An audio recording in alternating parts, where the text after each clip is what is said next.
Growing up every summer meant one thing in my family barbecue at Mom and Dad's place.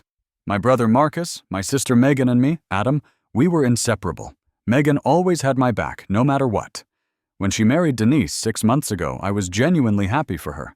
We all welcomed Denise with open arms, but I had no idea that the woman my sister loved had a different plan for our family. And that plan did not include me. Before I tell you what happened at that barbecue, let me know where you are watching from. Drop a comment below, hit that like button, and subscribe if you have not already. Trust me, you are going to want to hear how this whole thing played out, because what Denise did not expect was that I would show up anyway. Let me take you back to the beginning so you understand what kind of family we are. We live in a suburb outside Columbus, Ohio. Nothing fancy, just a regular neighborhood where people wave at each other and kids ride bikes on the sidewalk. My dad, Richard, was a carpenter for 35 years before he retired. He built our family home with his own 2 hands, and he never let us forget the value of honest work. My mom, Linda, stayed home to raise us. She is the heart of our family, the one who keeps everyone together with her Sunday dinners and her endless patience. There are 3 of us kids. Marcus is the oldest at 38. He is a construction engineer now, quiet and steady, the kind of guy who thinks before he speaks. He married Tanya 10 years ago, and she is a nurse at the local hospital. Then there is Megan, 35, who works as an accountant. She has always been the gentle one, the peacemaker. And then there is me, Adam, the youngest, at 32. I am a plumber. Now I know what some people think when they hear that word. They picture someone crawling under houses covered in who knows what. But let me tell you something. I learned this trade from my Uncle Pete, who has been running his own plumbing company for over 25 years. I started as his apprentice right out of high school while my friends were racking up student loans. 8 years later, I'm one of the best plumbers in the Columbus area. I make about $75,000 a year. I own my apartment outright, and my truck is paid off. No debt. Not a single penny owed to anyone. My dad always told us that working with your hands is nothing to be ashamed of. He built houses. I fix the pipes that make those houses work. Marcus builds bridges and buildings.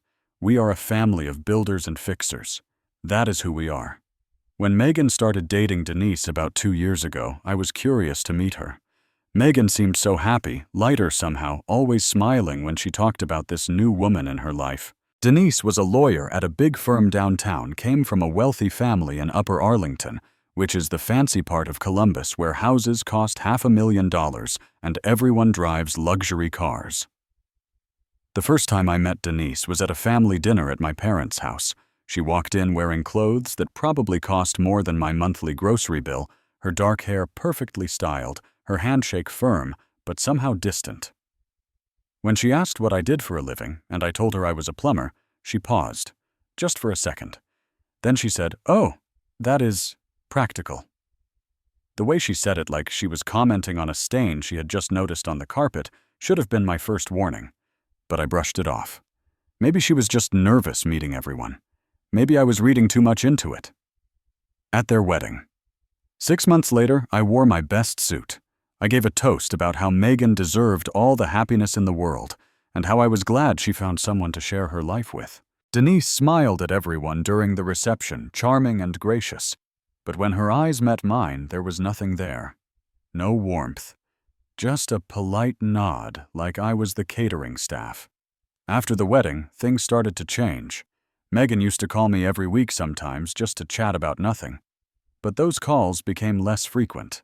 When I texted her, her responses got shorter. I figured she was just busy being a newlywed. Then came Mom's birthday dinner about 2 months after the wedding.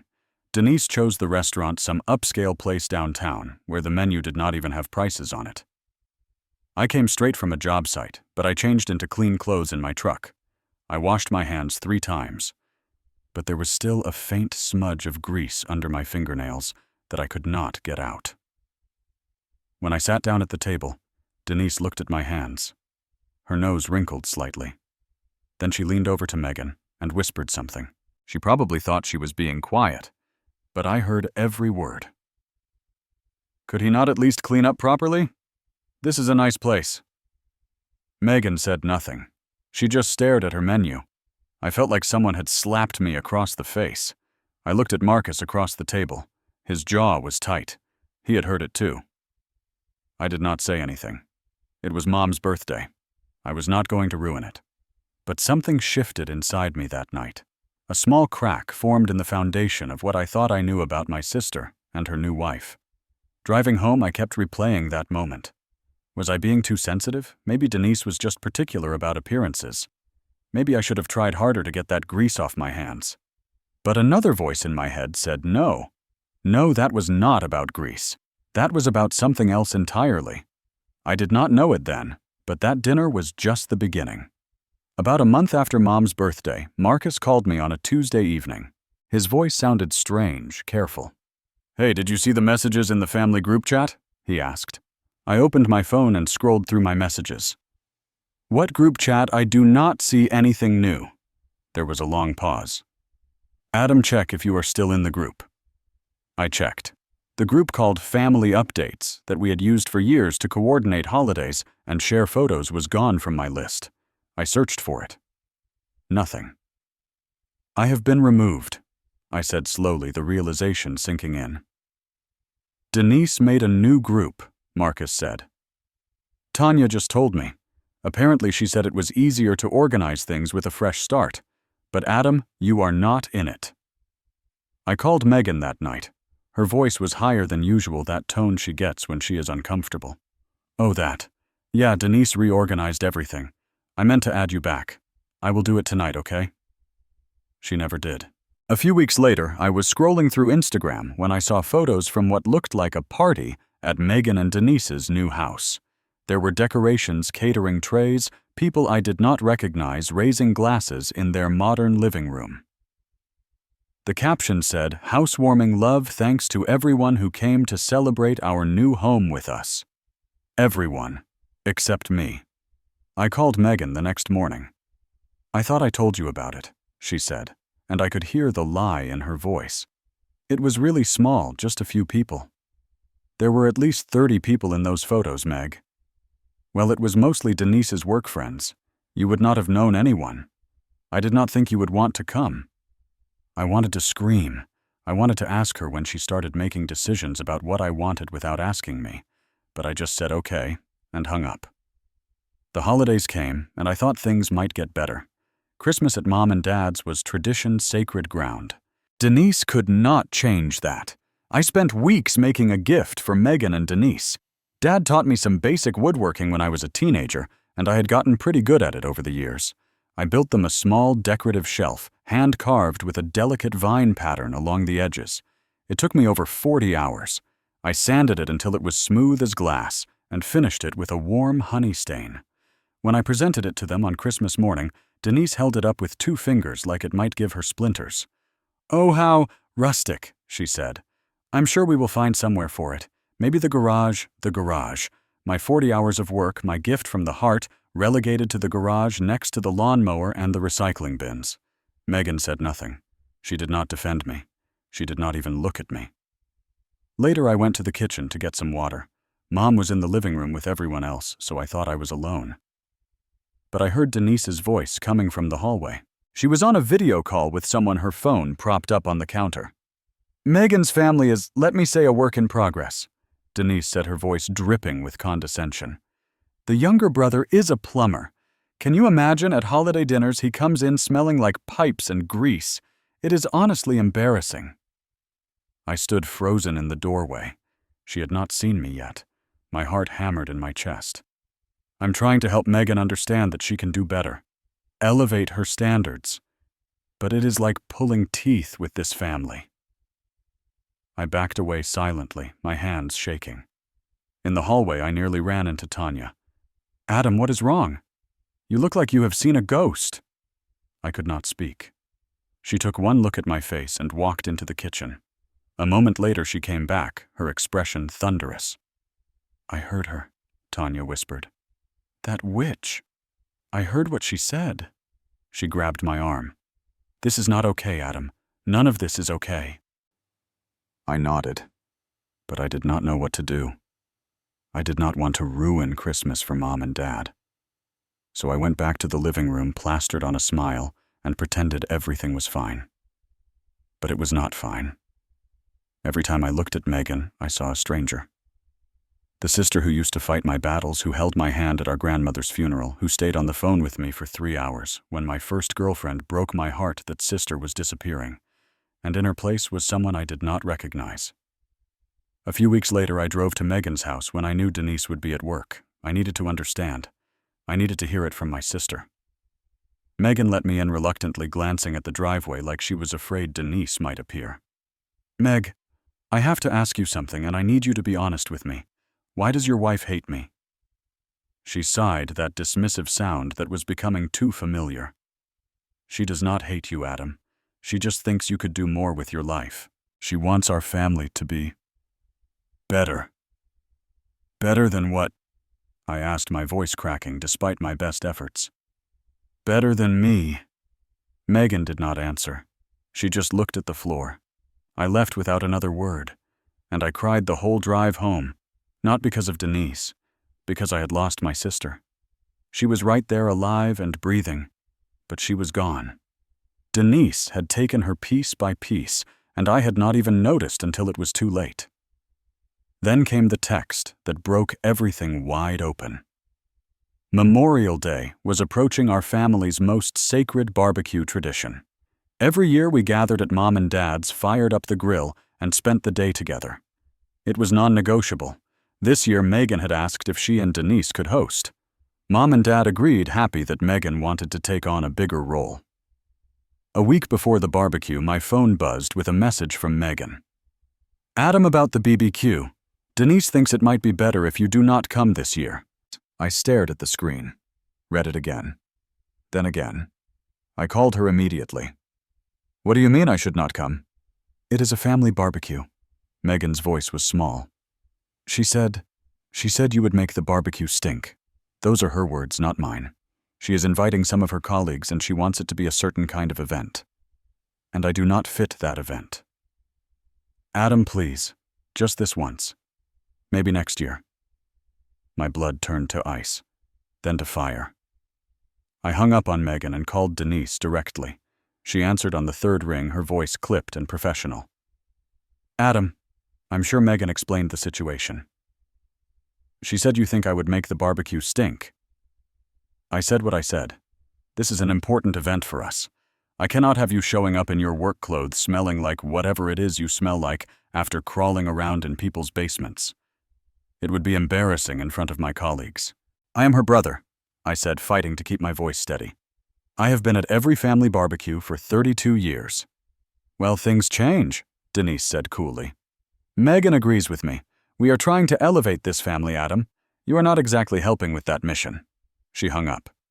I sat in my apartment for a long time after that call, staring at nothing. Then I picked up my phone and called Marcus. I told him everything. The group chat, the housewarming, the Christmas comments, and now this. When I finished, there was silence on the line. Then Marcus said 5 words that changed everything. "That is enough. We are going." I heard Tanya's voice in the background. "Oh, we are definitely going. And Adam, you are coming too." The night before the barbecue, Marcus came to my apartment. Tanya was with him along with Mom and Dad. Marcus had told them everything. Mom's eyes were red. She had been crying. Dad's face was set in that hard expression I remembered from childhood, the one that meant someone had crossed a line. "She said you would make it stink," Dad repeated, his voice dangerously quiet. "My son. She said that about my son." "Richard, please," Mom said, touching his arm. "No, Linda. No. This woman comes into our family, and she thinks she can decide who belongs. That she can throw away our boy like garbage. I had never heard my father talk like that. It shook something loose inside me. I do not want to cause drama," I said. "Maybe I should just stay home." Marcus shook his head. "This is not about drama, Adam. This is about family. She cannot just erase you because you do not fit her image of what a family should look like." Tanya leaned forward. "You have been quiet for too long. You have let her push you around, let her whisper her poison into Megan's ear. It is time she learns that she cannot treat people like this." I looked at my family gathered in my small living room. These people loved me. They saw my worth. Why had I been so willing to let one person make me feel worthless? Okay, I said. I will go, but I'm going to do this my way. The next morning I called Uncle Pete. I need a favor, I said. That partnership paperwork, is it ready to sign? Has been ready for a month. I was waiting for you to make up your mind. I have made up my mind. Can you bring it to Mom and Dad's house tomorrow evening? Whatever you need, kid.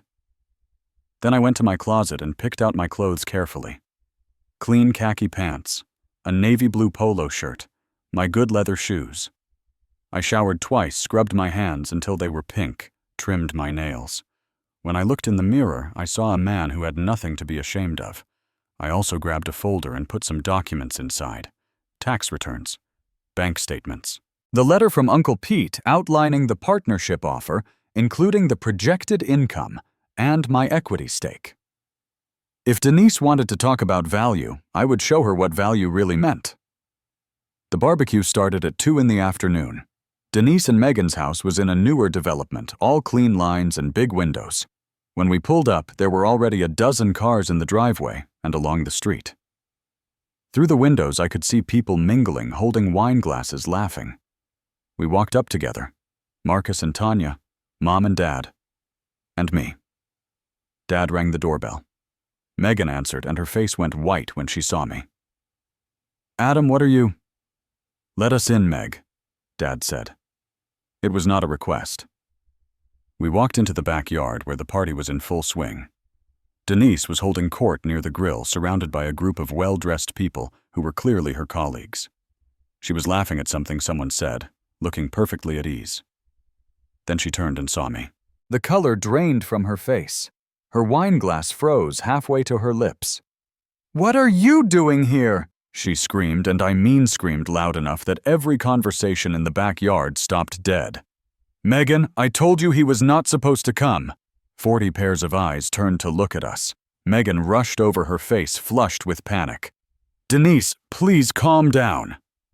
"No." Denise's voice was shrill now, all pretense of sophistication gone.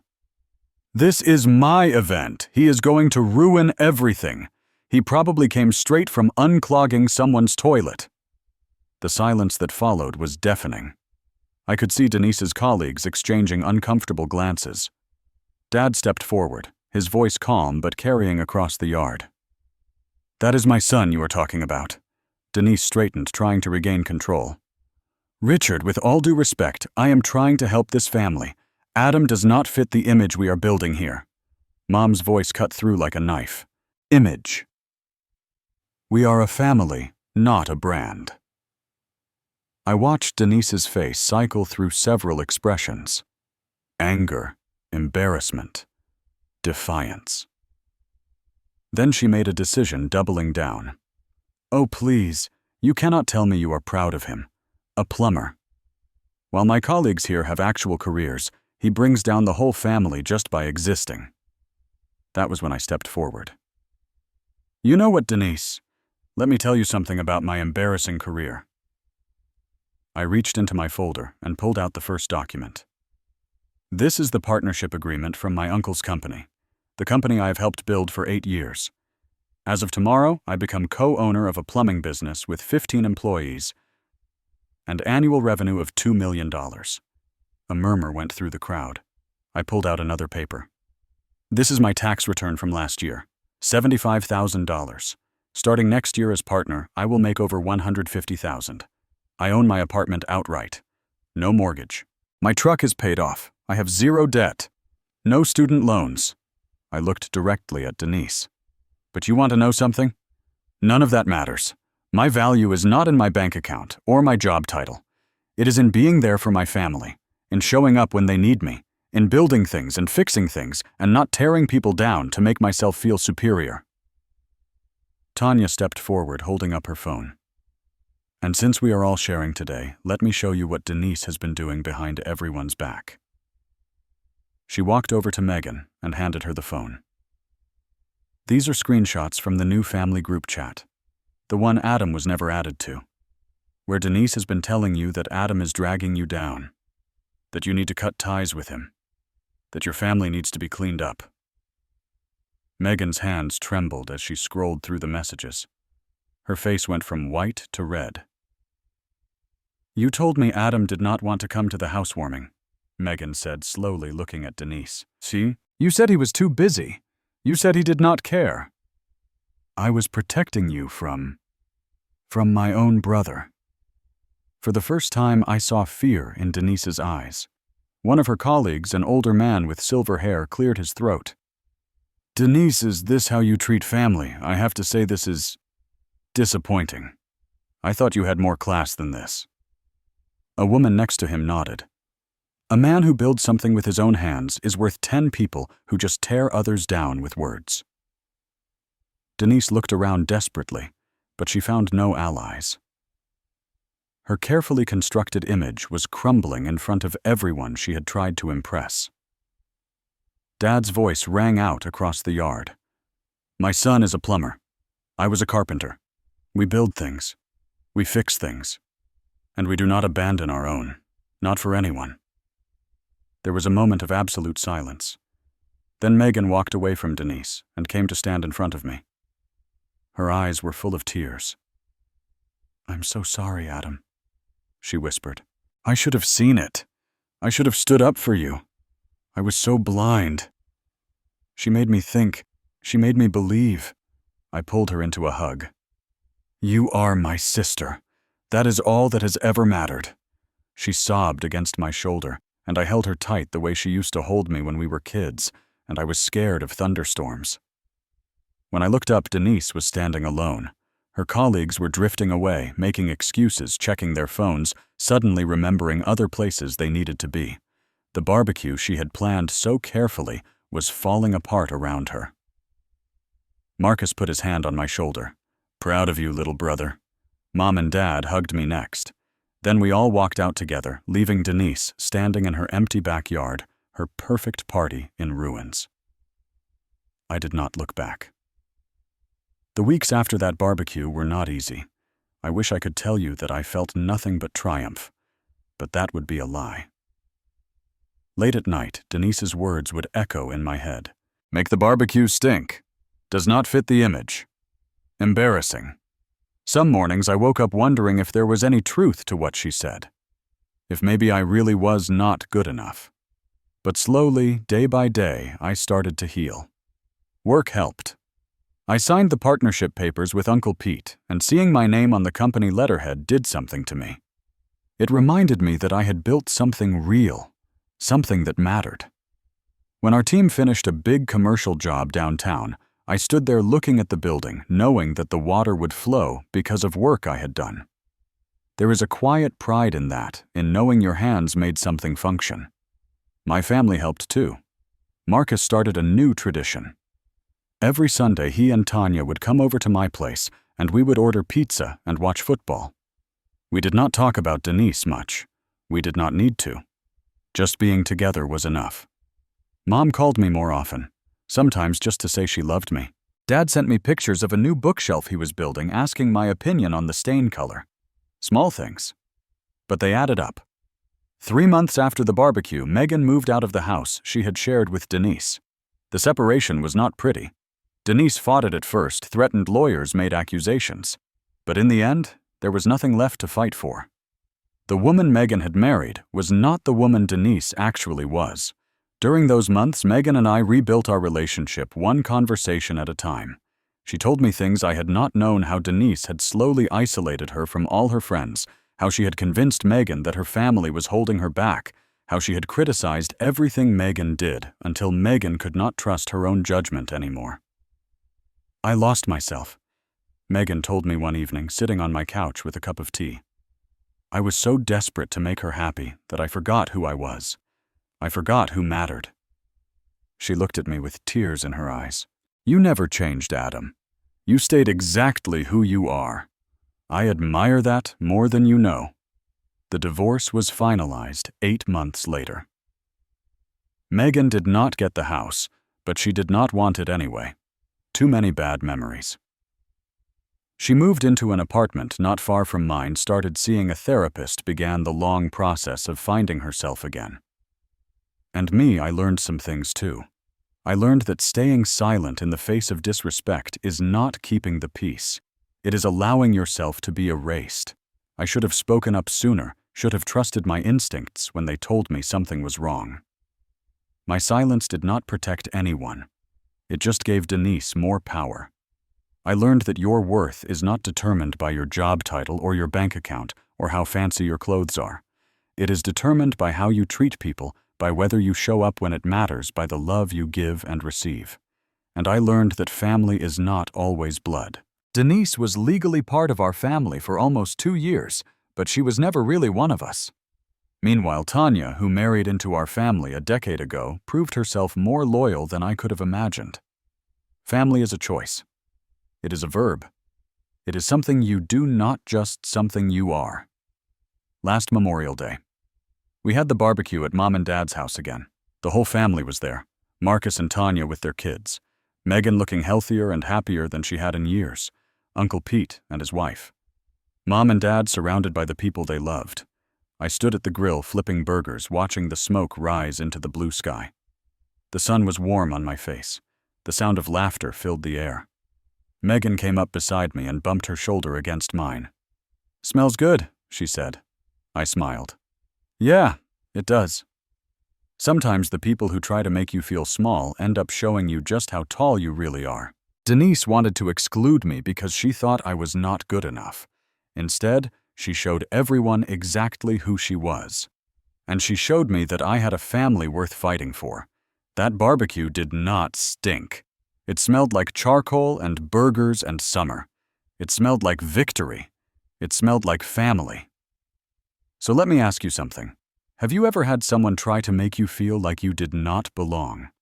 Like you were not good enough? How did you handle it? Drop your story in the comments. I would love to hear from you.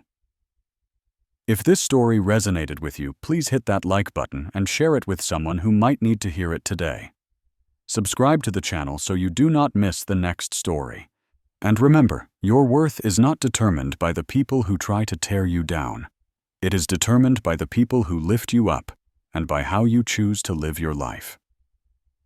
Thank you so much for watching. Take care of yourselves and each other. Until next time.